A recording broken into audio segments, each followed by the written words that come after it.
लगभग 6 करोड़ 60 लाख साल पहले लगभग 10 किलोमीटर चौड़ी एक विशाल क्षुद्रग्रह एस्ट्रॉयड पृथ्वी से आ टकराए।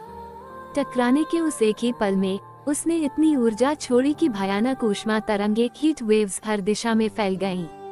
जहां तक वह गर्मी पहुंची वहां का हर जीव कुछ ही क्षणों में वाष्पित अवापोरेट हो गया। इसके बाद उठी भयंकर आग की लपटें जो पूरे विश्व में फैल गईं। यहाँ तक कि आसमान के बादशाह पंखों वाले ड्रैगन समान पटेरोस और टेरासॉस भी उस विनाश से नहीं बच सके।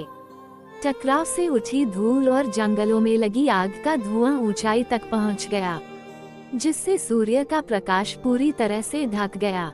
फिर शुरू हुआ एक लंबा अंधकार में और ठंडा दौर, जिसे वैज्ञानिक आज इम्पैक्ट विंटर कहते हैं। लंबे समय तक वैज्ञानिक यही मानते रहे कि यही टक्कर डायनासोरों के पूर्ण विनाश का कारण थी, लेकिन आधुनिक अनुसंधानों ने चौंकाने वाला सच सामने लाया। कुछ डायनासोर इस महाविनाश से बच गए थे, तो आखिर वे किस तरह जीवित बचे? इस सवाल का जवाब छिपा है उस आपदा से ठीक पहले के पलों में। आपदा से पहले की दुनिया। आइए चलते हैं 6 करोड़ 60 लाख साल पहले की पृथ्वी पर, जहां डायनासोर अपने उत्कर्ष के शिखर पर थे। हर महाद्वीप पर जीवन और मौत की जंग चल रही थी। उत्तर अमेरिका में आसमान पर पंखों वाले पटेरोसॉर राज करते थे और जमीन पर टायरानोसोरस रेक्स टी रेक्स का दबदबा था।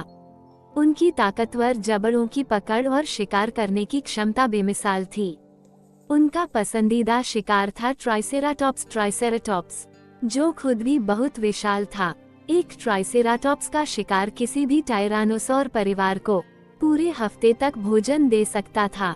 यहाँ एक और दिलचस्प जीव था, एंकिलोसोरस, जिसने लाखों वर्षों की विकास यात्रा में अपनी पूंछ के सिरे पर हथौड़े जैसा हड्डीदार गदा विकसित कर लिया था, जिससे वह किसी भी शिकारी का मुकाबला कर सकता था। यह उसका सबसे बड़ा जीवित रहने का हथियार था। वहीं एडमोंटोसोरस अपने बच्चों की सुरक्षा के लिए गर्म रेत में अंडे गाड़कर उन्हें सूर्य की गर्मी से सेता था। रोचक बात यह है कि टी रेक्स भी इसी तरह अपने बच्चों की रक्षा करता था। जीवन की निरंतरता में अद्भुत समानता थी। एशिया के रंगीन डायनासोर। एशिया की धरती पर रहते थे ऐसे डायनासोर जिन्होंने हमारे कल्पनालोक को बदल दिया। कोलुरोसोरस कॉर्डिप्टेरक्स जैसे जीव, जो लगभग 10 मीटर लंबे थे और उनके शरीर पर रंग बिरंगे पंख थे। उनके लंबे हाथ और नुकीले पंजे पेड़ों की डाल पकड़ने या बचाव दोनों के काम आते थे। उनकी चाल और बनावट आज के पक्षियों से बेहद मिलती जुलती थी, मानो उड़ने वाले युग की शुरुआत की झलक हो। दक्षिण अमेरिका के दैत्य। दूसरी ओर दक्षिण अमेरिका में बसे थे पृथ्वी के सबसे विशाल जीव, प्यूर्टासोरस, जिनकी लंबाई 35 मीटर तक पहुंचती थी और वजन नीली व्हेल ब्लू व्हेल के बराबर था। वे सचमुच चलती हुई पहाड़ियां लगते थे, लेकिन उनका भी पीछा करते थे। विशाल शिकारी मैपुसोरस, लगभग 10 मीटर लंबे और उनके पंजे 40 सेंटीमीटर लंबे दरांती जैसे थे। एक वार में वे पुएर्टासोरस की मोटी चमड़ी को चीर सकते थे। फिर भी ये लड़ाई बराबरी की थी। पुएर्टासोरस केवल अपनी विशाल देह झटकाकर मैपुसोरस को कई मीटर दूर फेंक सकता था। ऐसी जीवन मृत्यु की लड़ाइयां हर दिन लड़ी जाती थीं, भूख, अस्तित्व और संतानों के भविष्य के लिए। लेकिन उन्हें यह नहीं पता था कि उनका अंत बस कुछ ही समय दूर है। विनाश का क्षण। वो 10 किलोमीटर चौड़ी क्षुद्रग्रह सौरमंडल की सीमा पार कर अब तेजी से पृथ्वी की ओर बढ़ रही थी। अमेरिका के कोलोराडो राज्य में वैज्ञानिकों को एक विशेष भूस्तर की पतली परत मिली। डायनासोरों के जीवाश्म केवल उस परत के नीचे पाए गए, उसके ऊपर लगभग कोई नहीं। लंबे समय तक यही डायनासोरों की समाप्ति का प्रमाण माना गया, लेकिन अब कुछ जीवाश्मों ने ये दिखाया है कि कुछ प्रजातियां इस सीमा को पार कर जीवित बचीं। ज्वालामुखी विनाश के बाद की घड़ियां। वैज्ञानिकों ने गहराई से जांच करके ये पता लगाया है कि टक्कर के बाद हर सेकंड क्या हुआ।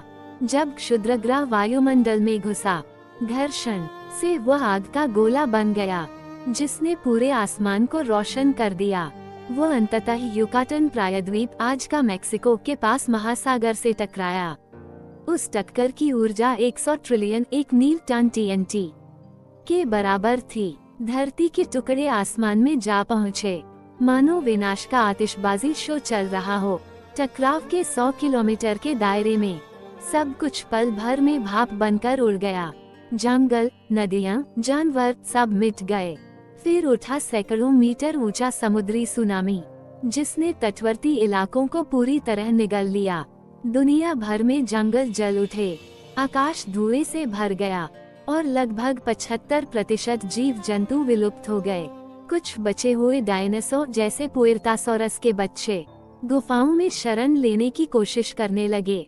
छोटे बच्चे अंदर जा सके, लेकिन विशाल वयस्क बाहर ही रह गए और धीरे धीरे धुएं और भूख से मर गए। चूजा जीवन की आखिरी किरण। अब सवाल यह है, क्या वे 2 छोटे पुएर्टासोरस बच्चे वास्तव में जीवित बच सके?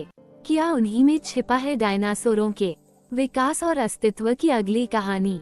ये रहस्य अगले अध्याय में खुलेगा, जहां हम उन बचे हुए जीवों के अंतिम संघर्ष और उनकी जीवित रहने की बुद्धिमत्ता को जानेंगे।